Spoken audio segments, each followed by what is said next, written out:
I don't know about you, but I'm constantly mind blown by society's expectations.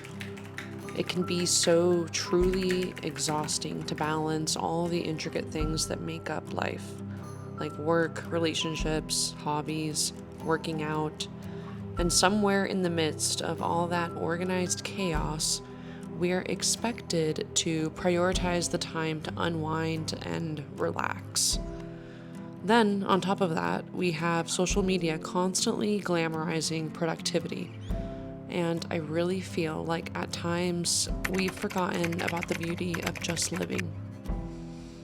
I know so many of us can put so much pressure on ourselves to have the perfect morning and night routines, but I'm pretty sure that while on their deathbeds, nobody ever attributed their life's happiness to strict routines.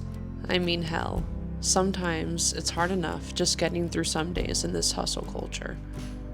And for me at least, trying to constantly squeeze in all of my healthy habits into one day is just not attainable. It's completely okay to spread out some of those habits throughout my week instead. I've come to learn that it's not so much about what's in my routine, but more so about what state of mind I'm in while doing it. This year, I really want to take the time to slow down and do things more intentionally. It's easy to rush through your mornings and nights, cooking dinner fast, avoiding workouts for TV, taking fast showers, rushing through your skincare routine, and if you really think about it, for many of us, the routine is there. It exists, but what's missing is more so a sense of mindfulness, gratitude, and intention. And that's what I'm trying to bring more of into my days and my routines. So this video is really not about having a strict or productive routine, but more about bringing mindfulness into whatever routine is attainable for us that day.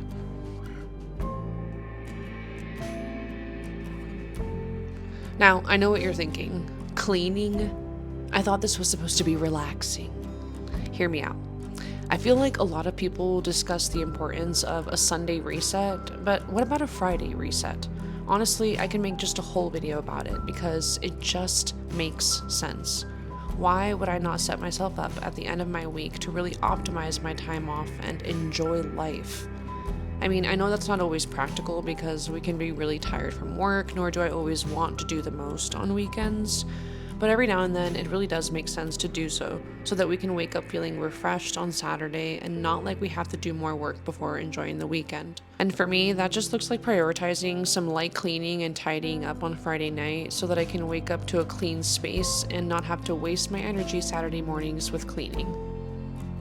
I've been really into jazz lately, which I feel like is the perfect cleaning music, so that is what I have on in my headphones.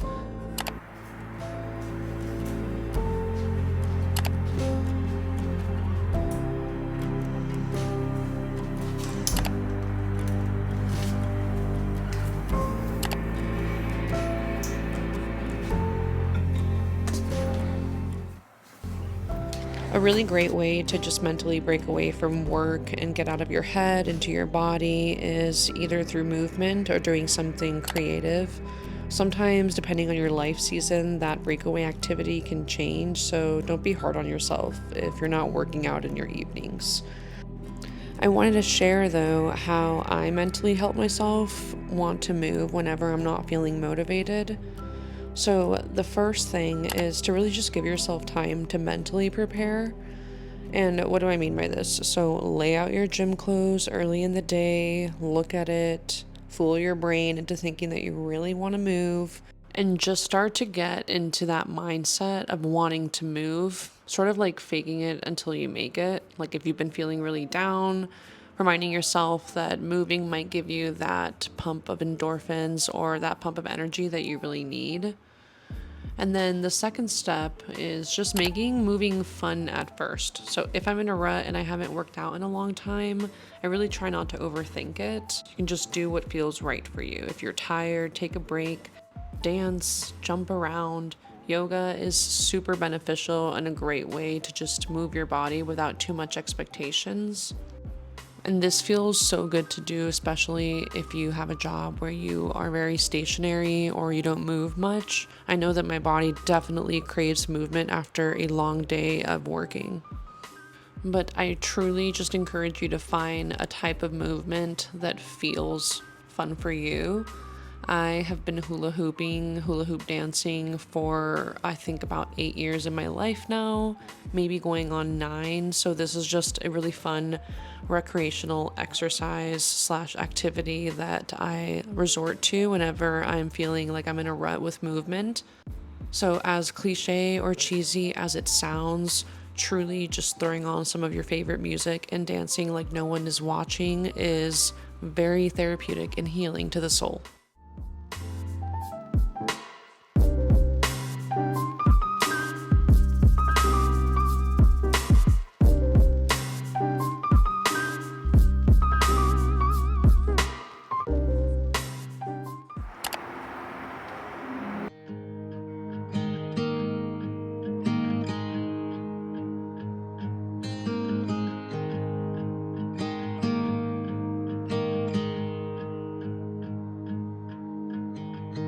Beneath the shadows of this quiet town, I see you there, your feathers on the ground. Your eyes are heavy with the weight of the world. What's in a life you never could unfurl? Even if you never flown before, you can take a chance and try once more. Don't let your worries weigh you. A huge goal of mine going into the new year is to take some time to just be alone with my thoughts for about 10 minutes every day. This doesn't have to necessarily be like a proper meditation, but at times it can be really easy to just jump out of work and instantly jump into something else. I know I'm not alone here. It can just be very common to have your mind reeling from the moment you wake up until the moment you go to sleep. It can also be very tempting and easy to always fill up our time with something, whether it be work, TV, podcast, social media, even reading. And nothing wrong with that, of course. But I really want to get back into having more meditative moments throughout my day where I can just let my mind wander, dream, sit alone with my thoughts, and be a little reflective for a bit. I'm still trying to decide where and how the best place and way to practice that would be, but right now, it's definitely the bathtub. I've always really loved being in the water since I was a kid, and it's always been a really great way for me to almost like disassociate a little bit from the world. Just being in the water alone is a very meditative experience that allows me to be a little bit more in tune with my body. And I definitely suggest putting your phone on Do Not Disturb for this time. If you struggle staying off of your social media apps, you can also always delete them for the night, which I find helps me a lot too. Although you're earthbound,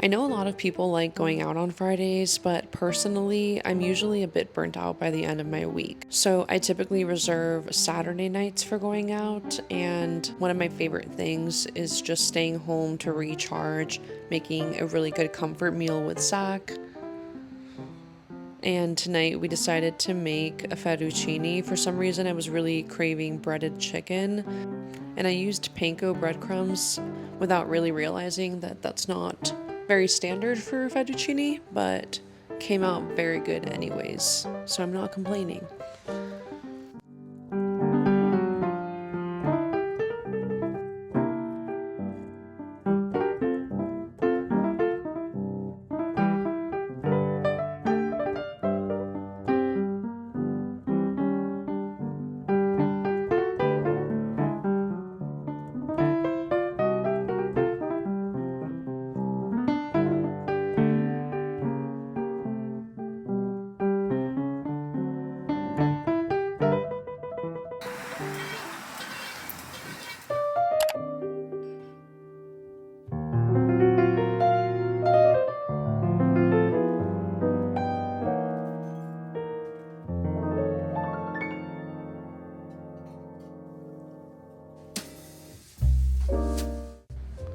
Like many of us, I am really trying to practice no phone time before bed.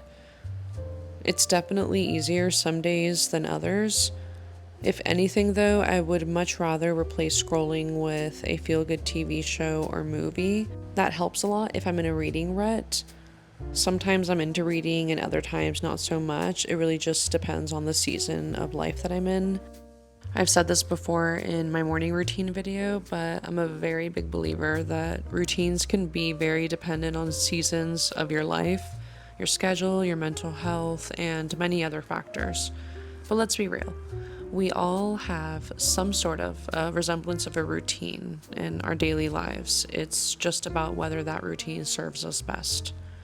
For me, a lot of my evenings, especially, have been looking very sporadic throughout the last few months, and moving into 2023, I would really love to try and be more consistent with my routines to see how that benefits me. Because I always find that when I take the time to really slow down and implement just a few of these healthy habits and rituals into my day or into my week, it always makes the biggest difference for me and my mental health.